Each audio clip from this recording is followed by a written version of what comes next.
it's Rebecca here from Precious Pages Papercraft, and I'm back with a layout to share for Papermaze today. And I'm still working with Echo Park's Undersea Adventures collection. This is my second layout I've made with it. And as you can see, I've already made a start off camera. This is my second attempt at this layout. My first attempt went in the bin along with the video. I had some big mixed media background and it just looked awful and I couldn't make it work, so that got scrapped. But I did manage to rescue some bits from it. So I've kept the same basic principle in that I want to use some portholes on my layout. So I've cut these on my silhouette machine from the grey basil cardstock that's in the Matchmaker pack. And then I've used a larger size I've backed with my photo, and then the other four you can see there I've backed with patterned papers from the collection. So the two blue ones with the bubbles is the Sudsy Sea paper, and the other two with the whales in, that is Wonders of the Sea, that paper. And I've purposely centered the whales in those portholes so that obviously it's not just bits and pieces of random fish you can see. And I'm going to arrange them on my background like so. And all the elements you can see me placing now are the elements stickers, and I've popped them all onto white cardstock and cut them out because my first layout was such a disaster and I wasn't quite sure how I was going to change it for this one. I put them onto cardstock first so I can move them about a bit. So I want to add still a little bit of mixed media to my background, but I'm not going to go as mad as I did on my first attempt. Instead, I'm just going to do a light dusting with some distress inks. Now I wanted kind of like a wavy pattern, but I don't have a stencil or anything like that, so I decided to make my own. So I've cut some circles from white card, so it's just A4 card. They are 2 inches in diameter, and now I've stuck them all in a line, or I'm trying to stick them in a line. And then once I've used this as a stencil with some distress ink and a blending brush, that will give me a wavy stencil. Probably doesn't make much sense at the moment. You can kind of see it there now on screen how that's going to work, but once I've got it down on my background you will see what I mean. And I'm going to use the Salty Ocean distress ink for this, and just one of my blending brushes.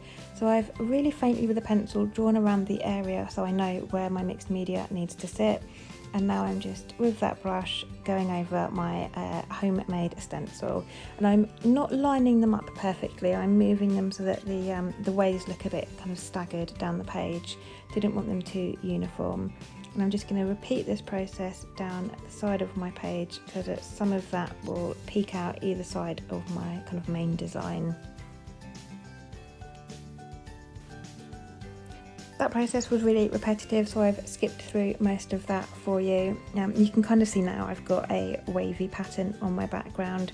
Nothing over the top, just something subtle for my layout to sit on. And then I'm just going to finish that off with some white splatters.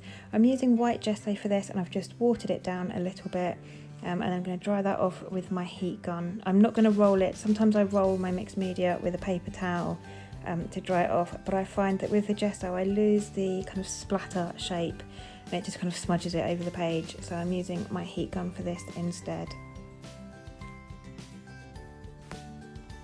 So now that's all dried off, I'm going to just have a think about where I want things to be sat again, trying to line them up.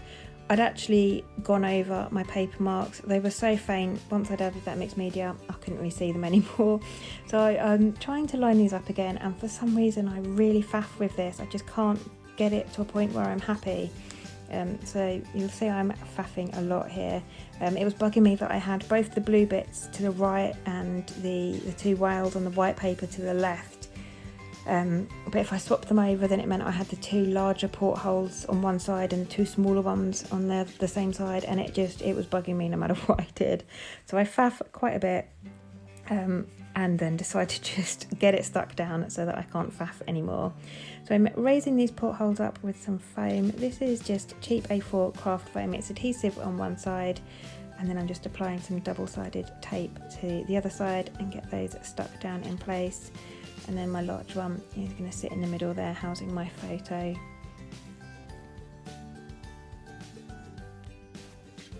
And you'll notice with my portholes, the large one housing my photo, you can't actually see the holes around the outside. And that's because I'd backed that previously on my first attempt.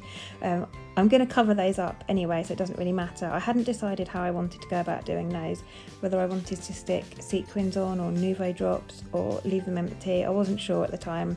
So I'd made a start on covering them up and then decided to just leave them. But you'll see at the end I do cover all those holes up just to bring a bit more interest in. And now I'm just bringing all these elements back in, all these stickers that I'd stuck down onto white card, just trying to place them all, kind of give it a bit of an underwater theme. My photos of my little boy and I in the sea at Ryde Beach on the Isle of Wight. And as much as I'd like to say there's no sharks there, so sharks were a bit out of place on my layout, I've used them because they're obviously undersea creatures and we're in the sea. And about a week after getting back from our holiday, I saw a photo of a baby shark washed up on the beach at Ryde. So obviously you do get some sort of sharks down there, but yeah, that freaked me out a bit. Thankfully it didn't happen whilst we were in the sea. Otherwise you'd have all known about it, because I would have screamed at the top of my lungs, I think, if something had brushed past my leg in the ocean. But yeah, so no sharks for us that day, luckily, but I have got a hammerhead shark on my layout because he's really, really cute. It's one of my favourite bits. Him and the octopus, I think, are just adorable, so I had to get those on. I also stuck a tag up the top there, again backed with cardstock so I can move things about and stuff. And I'm raising the most of these up on foam pads to bring a bit more dimension to the page. And I'm adding some sort of behind the portholes and some on top and in the portholes, just to add a bit more interest to sort of the whole area. Sorry, I've got quite a bit of glare on that tag at the top. I hadn't realised when I was recording this layout. It's actually blue, I think, but you can barely see it at the moment. But I have threaded some white twine through the top of that tag as well. Just a couple of word stickers as well. One that says Ocean Adventures. Another one that says, I think it says let's go swim or let's go swimming, with some really cute turtles. I'm just adding a bit more mixed media there. I've covered most of it up, as you tend to do with mixed media. I'd rather not do enough and have to add though than do too much and then obviously can't take away what you've done, as I learned on my first attempt. I'd gone in my first attempt full on kind of packaging technique on my background, and it was just the wrong shade of blue I'd used. That's the only problem with it.